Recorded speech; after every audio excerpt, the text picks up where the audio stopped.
el avance de, ya están grabando, que revisen el avance del proyecto de aula, esa es la última entrega. Acuérdese que la vamos a socializar la semana que viene, queriendo Dios el otro jueves, socializamos el avance vamos a socializar sobre qué hicimos, ¿sí? Eso me lo hacen el jueves de la otra semana, ¿sí? Van a sustentar lo que hicieron el proyecto de aula, del proyecto de aula. Esto se lo sumo a la nota del proyecto de aula como tal. No quiero que veas, que vamos a hacer una cosa extensa, no, algo muy sencillito, donde ustedes expliquen qué fue lo que hicieron, qué fue lo que estudiaron, a grosso modo nos digan qué fue el proyecto de aula que hicieron, ¿sí? Que no se demore más de, por ejemplo, decir 10 minutos, que se demoren 5 o 10 minuticos hablando cada grupo. Puede hablar uno solo del grupo o si quieren hablan dos, como ustedes quieran. Eso lo haríamos el otro jueves, quiere decir el 28. ¿Sí? La otra semana, lo que es martes y miércoles, el martes vamos a ver lo de los software, ¿sí? La exposición de ustedes del software. El martes, no sé si terminamos, entre martes y miércoles hacemos eso, ¿sí? Lo del software. Y el jueves hacemos la sustentación como tal del proyecto de aula. Ahí ya daríamos por terminado en sí lo que es ya la parte académica de la asignatura de toxicología. La siguiente semana, quiere decir la semana adicional, la del 6, vamos a hacer un ejercicio de retroalimentación de lo que vimos, ¿sí? Voy a diseñarme algo donde participemos todos y hacemos preguntas o miramos. Todavía no he pensado cómo hacerlo, pero hacemos entonces una retroalimentación. Ya como tal no vemos clases. Lo del texto reflexivo, ¿sí? Lo del texto reflexivo quedó para el sábado 30 de septiembre. Para ese texto no doy plazo. El 30 se cierra a las 6 de la tarde y ahí quedó, ¿sí? Ese valdría el 30% con ahí en el texto reflexivo, por favor, me colocan autoevaluación y coevaluación. Coevaluación del compañero con que hicieron el parcial el corte pasado y la autoevaluación de ustedes y le colocan el nombre, ¿sí? Nosotros ya habíamos definido los porcentajes 60-40, ¿sí? Donde 20 el foro, software 20, coevaluación 10, autoevaluación 10 y el texto reflexivo vale un 30% y el avance del proyecto de aula vale un 10, ¿sí? Solo tengo un caso particular que es el de José Luis, que él va a presentar un documento solo. Listo, el resto sí, el proyecto de aula común y corriente. Bueno, hoy lo que íbamos a ver, siguiendo con los temas, y la semana que viene, entonces vemos lo del software y el jueves la socialización. Y ahí terminamos la semana.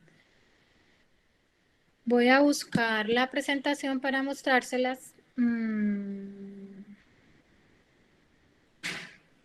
Laboratorio, clase de toxicología. Entonces, revisando los sílabos, a ver qué tema nos había quedado como pendientes. Teníamos pendiente curva de crecimiento. Entonces voy a compartirles pantalla. A ver, yo busco acá. Me dice, no, todavía no. Acá. ¿Están viendo la pantalla mía? ¿Sí? Sí, profe. Bueno. Bueno, entonces siguiendo con los temas que veníamos desarrollando, voy a explicarle los fundamentos de la curva de crecimiento. ¿Para qué es importante en toxicología hacer una curva de crecimiento?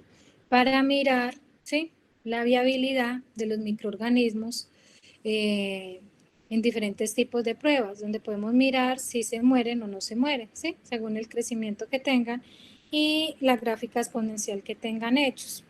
Esta práctica, me corrigen si no, pero esto también lo vieron en microbiología, ¿sí?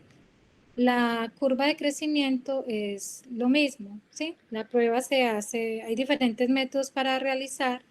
En cuanto a los microorganismos, ya depende de qué, del microorganismo que vayamos a exponer o que vayamos a trabajar. Entonces, la curva de crecimiento de una población, un cultivo de microorganismos, se puede expresar en función de qué, del aumento de la masa del cultivo o el aumento de qué, del número de células. Por lo general, el comportamiento que tienen las células, los microorganismos como tal, ellos en un medio, ellos empiezan a nutrirse de ese medio, ¿sí? Empieza una fase que es la exponencial, donde ellos empiezan a reproducirse y a crecer, ¿sí?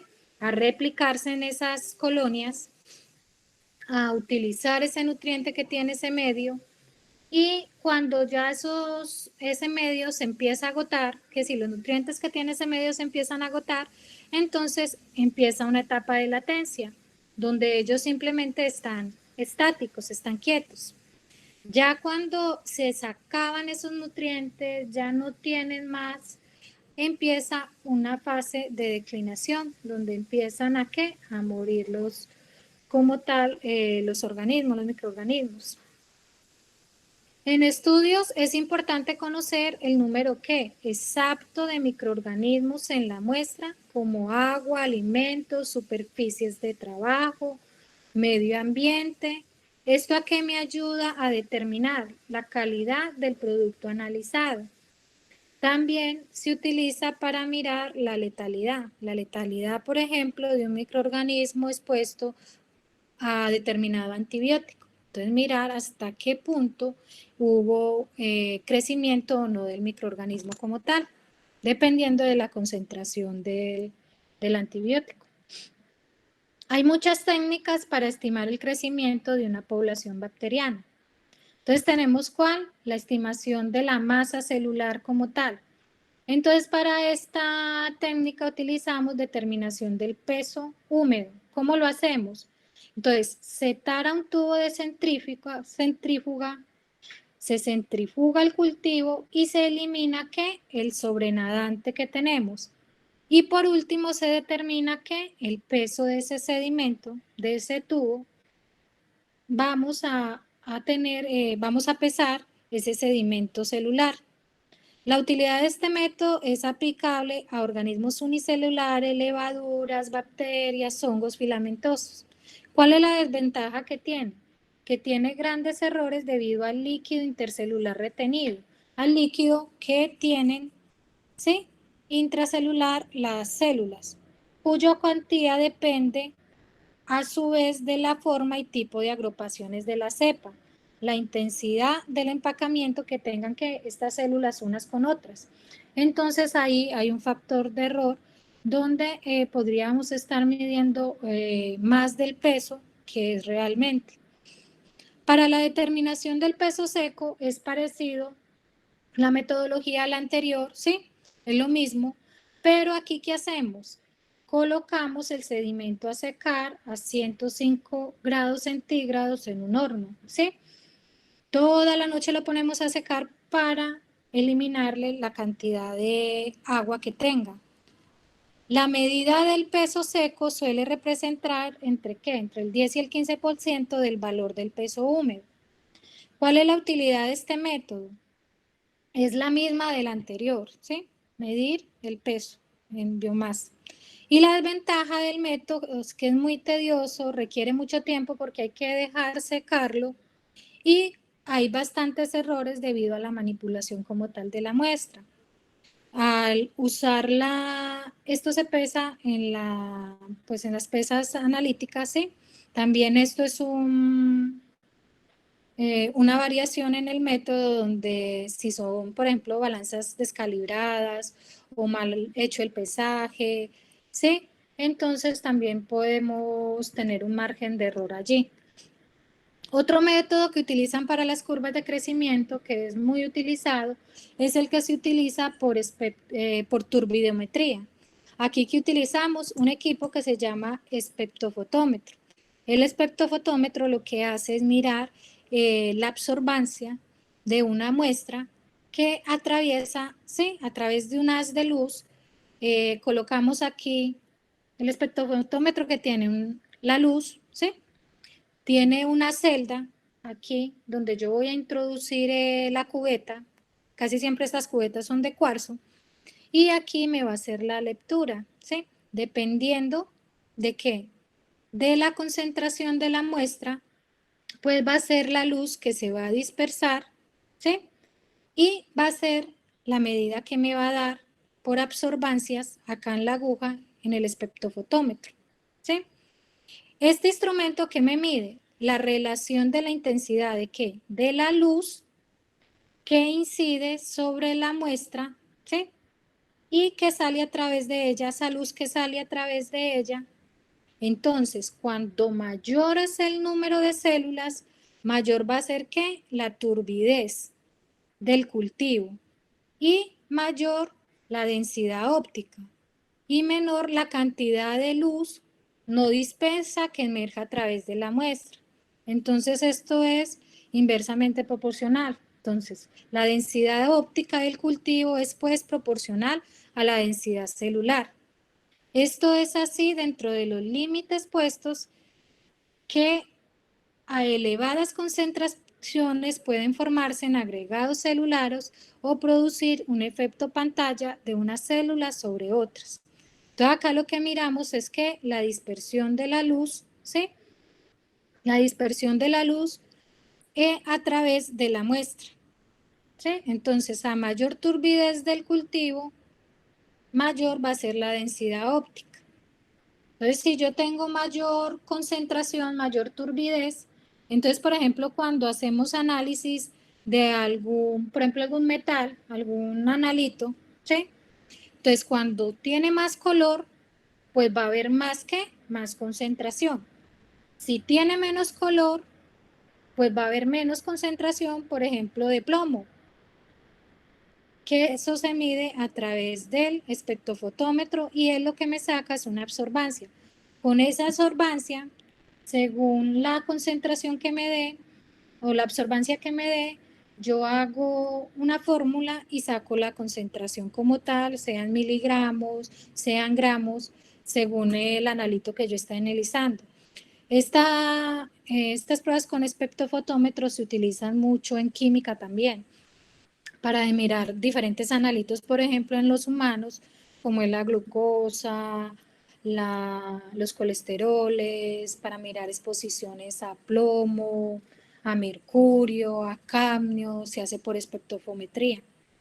La utilidad de este método es aplicable a organismos unicelulares, levaduras y bacterias. Otro método que utilizamos, que ya son métodos indirectos, donde miramos es la determinación de nitrógeno total. Esta técnica la llamaban microquedal. Es la determinación de un componente característico, peptidoglucanos, ADN, ARN o proteínas, medida de consumo de nutrientes o de productos de algún metabolito por unidad de tiempo, donde miran que el consumo de oxígeno, de CO2, la producción de ácidos. Entonces, donde se está midiendo, ¿sí? En un tiempo determinado, por ejemplo, el consumo de oxígeno. Otro método que se utiliza para la curva de crecimiento es la estimación del número de células. Entonces, ¿cómo se hace este método? Este método se hace con la cámara de Neubauer. Con esta cámara de Neubauer, esta es la cámara de Neubauer. Yo no sé si ustedes la han visto en el laboratorio. ¿Sí? Sí, profe, con ¿Sí? microbiología. En microbiología se utiliza. Entonces, en estas cámaras, lo que vamos a hacer es un conteo de células como tal. ¿Sí? Donde yo voy a mirar cuántas células hay que, por decir, en un mililitro. ¿Sí? ¿Qué hacemos? Para este conteo de células hay unas pipetas especiales donde uno hace determinadas diluciones, ¿sí? Donde sabemos que en esa dilución hay una concentración determinada de células, ¿sí? Por ejemplo, concentración al 1%, al 10%, todo depende pues de la concentración que nosotros vamos a necesitar.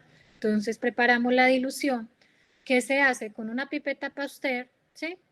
Ustedes hacen el montaje, acá tienen una lámina de cuarzo, agregamos una gota y nosotros lo que vamos a hacer es el conteo en los recuadros. Estos recuadros vienen de 16 por 25, ¿sí? Y vamos a contar en CIPSA todas las células que encontremos ahí. En ese recuadro vamos a contar las células que vemos. Estas cámaras, depende de las células que vayamos a contar, ellas tienen como cuatro compartimentos, por decirlo de alguna forma, que vienen con estas dimensiones. Entonces nosotros vamos a contar todas las células que vimos ahí. Por ejemplo, aquí vimos 5, aquí vimos 10, aquí vimos 20 y aquí vimos 5. Por decir algo, nos dieron 50, ¿sí? Por el factor del volumen de la cámara, que es 50, y por la dilución o por el factor que tengo, y eso me da, por ejemplo, me da 1,7 por 10 a la 7 células por mililitro. Entonces, esto se utiliza mucho para hacer conteo como tal de las células que encontremos en determinada muestra. La ventaja de este método es que es muy fácil, es muy rápido, es muy sencillo, no es costoso, es muy fácil de montar. Lo único que tenemos que tener es la cámara de Neubauer, saber leer en la cámara, realizar la dilución de la muestra si es necesario. ¿Cuál es una de las desventajas que tiene esta prueba? Que si son microorganismos, por decir algo, vivos, pues nosotros tenemos que inactivarlos. ¿Cómo los inactivamos? Con alcohol. Ellos no pueden estar vivos porque se nos van a estar moviendo de lado en lado y pues nosotros no vamos a poderlos contar. Entonces, tienen que estar muertos para nosotros poderlos contar. Otro método que se utiliza es el número más probable. ¿Sí? Este método se fundamenta en el presupuesto de que en una serie de diluciones que son seriadas de muestras sembradas en tubos con medio líquido para que se observe el desarrollo en el tubo, debe por lo menos haber una célula en el inocuo del sembrado.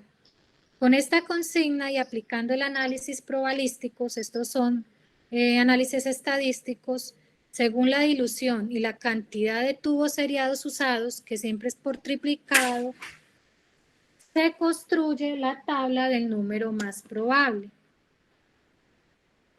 que se pueden calcular con un 95 de confianza cada una de las situaciones numéricas de la serie usada.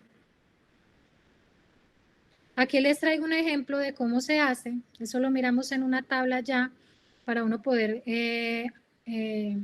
calcular el número más probable. Realizamos diluciones seriadas y hacemos el montaje como tal. Otra prueba que hacen y que es muy utilizada en el laboratorio es el recuento viable en placa. ¿Cómo hacemos el recuento viable en placa? El recuento viable en placa son los que se hacen en cajas de agar, ¿sí? No sé si se acuerdan de los cultivos, ¿sí? En cajas de agar. Entonces, ¿qué hacemos? Las mismas diluciones, hacemos unas diluciones seriadas y a estas las vamos a ¿qué? A montar en cajas de agar con cultivo. Después de que se incuba 24 horas, pues ¿qué vamos a hacer? Vamos a contar esas colonias que vemos ahí. Y se informa como unidades formadoras de colonia, ¿por qué? Por mililitro. Este es uno de los métodos más utilizados en los laboratorios para hacer conteo de microorganismos en placa. Si se está interesado en conocer esa proporción, se recurre a una técnica de microcultivos en cubreobjetos. Este casi no es utilizado. Hay que seguir periódicamente la evolución del crecimiento de las células individuales y determinar la proporción de aquellas células no viables, visibles en el microscopio pero incapaces de crecer. Hay otros recuentos que se realizan para la curva de crecimiento, que son los recuentos en filtro de nitrocelulosa, donde tenemos una suspensión diluida de bacterias, la pasamos a través de ese filtro, ¿sí? Y lo que tiene el sedimento en el filtro, eso lo vamos a cultivar, ¿sí? Y según lo que me crezca en ese cultivo, ¿sí? Entonces vamos a hacer el conteo y vamos a decir en qué concentración o en qué dilución pues está esa suspensión y ese filtro, cuántos microorganismos crecieron en él. Otros métodos que son utilizados comúnmente para las curvas de crecimiento tenemos coloraciones como la de Ray, recuentos proporcionales en WAR contando, ¿sí? Contando las células como tal, con contadores electrónicos. Esto se hace mucho en lo que es hematología, donde hacemos conteo de células a 100 células. En el laboratorio se tienen unos aparaticos que se llaman pianos, y usted lo que hace es revisar 100 campos, ¿sí? Entonces usted, si revisa 100 campos, cuenta cuántas células miró en 100 campos. Entonces ese es el conteo que se hace con recuento proporcional en RAI. Entonces usted cuenta 100 células, las diferencias según las clases de células que vea, y las reporta por porcentaje, 60%, 40%, 30% de células. Ya depende de las que ustedes miren, pues las diferencian y son las que se reportan. No sé si tienen alguna pregunta con respecto a la curva de crecimiento, muchachos. Estas son técnicas que se utilizan en el laboratorio pues para mirar el crecimiento como tal, el comportamiento de los microorganismos, los cuales ellos se pueden, ¿sí?, exponer y mirar con esa exposición cómo es el crecimiento y cuál es el comportamiento de ellos con alguna de estas técnicas. ¿Preguntas, dudas, inquietudes sobre el tema, muchachos? ¿Sobre alguna de las técnicas planteadas? Profe, ¿se puede devolver un momentico al método más probable, al número más probable? Al número más A probable. este, a Ujú. este. Sí, señor.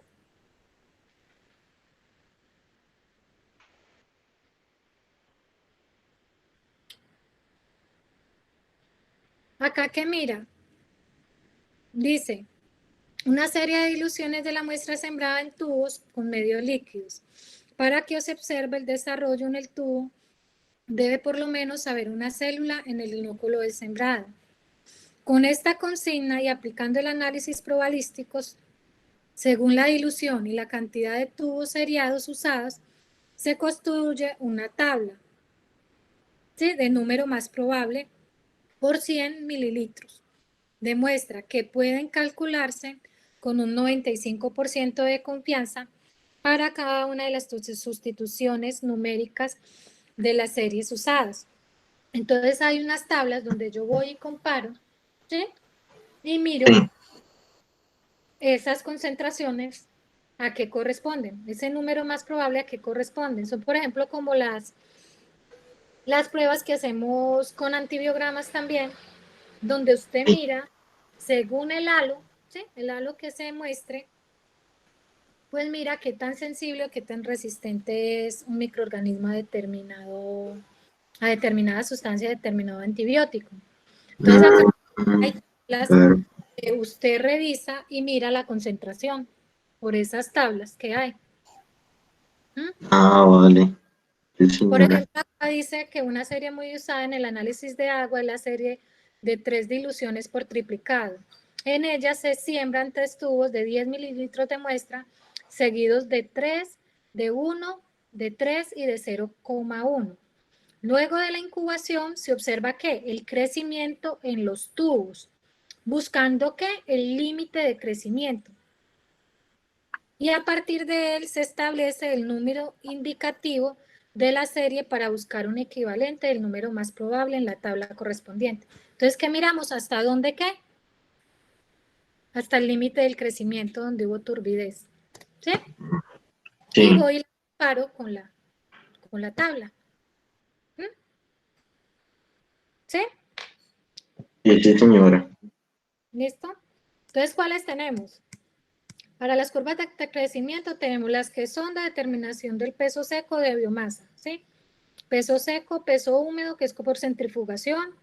Tenemos la de turbidometría, que es una de las más usadas en los laboratorios. Por ejemplo, hay pruebas que usamos en toxicología donde miramos la productividad de las algas por turbidez, ¿sí? Y se pasan por un espectrofotómetro. Se mira la luz por el espectrofotómetro. Entonces, ya ustedes, ¿qué tienen que hacer? Con el conocimiento que tienen en toxicología, ¿sí? Mirar, por ejemplo, si yo voy a determinar la productividad, ¿cuál es el método que más se me acomoda a mí? Voy a hacerlo por turbidometría. Ah, no, que yo voy a contar las algas por placa. Voy a contar célula por célula. Entonces voy y cuento célula por célula, ¿sí? Ya depende de lo que ustedes quieran y de la muestra que estén trabajando. Pero Sí. que sepan que hay diferentes métodos que pueden hacer turbidometría, que pueden hacer conteo en placa, ¿sí? Por ejemplo, en el laboratorio, ¿qué podríamos hacer? Por espectrofometría, por conteo con la cámara de Neubauer o por placa, ¿sí? Podríamos hacer esos tres tipos de métodos en el laboratorio con las instalaciones y los insumos que hay en el laboratorio, ¿sí? Porque las cámaras de Neubauer están, el espectrofotómetro está. Y los agares, pues ya sería el tipo de agar para poder hacer el conteo en placa. ¿Mm? ¿Alguna otra pregunta, Nicolás? No, profe. Por ejemplo, este método de nitrógeno total, yo nunca lo he utilizado. Ese no, me imagino que son en laboratorios especializados donde los usan y determinan esos analitos, la del consumo de oxígeno, de dióxido de carbono. Debe ser en laboratorios experimentales. Pero lo que es laboratorios de rutina, lo que más utilizan es número más probable, espectrofotometría o placa, ¿sí? Donde cuentas unidades formadoras de colonia. Y el conteo de células en la cámara de Neubauer, que son los más sencillos de montar.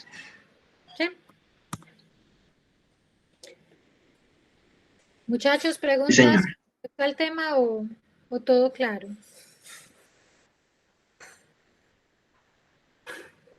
¿Alguna pregunta, muchachos? No, por mi parte no. ¿No? ¿No? ¿No? Bueno.